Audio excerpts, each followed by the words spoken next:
Bir adam Resulullah sallallahu aleyhi ve sellemin yanına gələrək dedi: "Sən mənə aləmdən və mülkümdən daha sevilmisən. Səni xatırladığımda sənin yanına gəlməyə səbirsizlənirəm.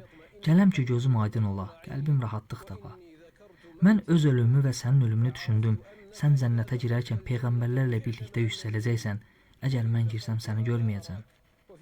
Digər rivayətdə isə rəngi qaçmış bir halda gəldi deyilir.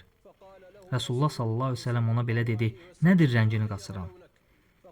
Dedi: "Nə bir xəstəliyim, nə də bir ağrım var.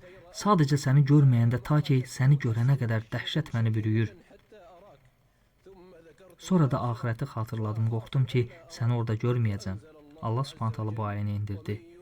Allaha və onun elçisinə itaat edənlər Allahın onlara nemət olaraq bəxş etdiyi peyğəmbərlərlə, sidq ürəkdən inananlarla, şəhidlərlə və əməli salihlərlə birlikdə olacaqlar. Onlar necə də gözəl dostlardır. Bu lütf Allahdandır. Bilən olaraq Allah kifayət edər.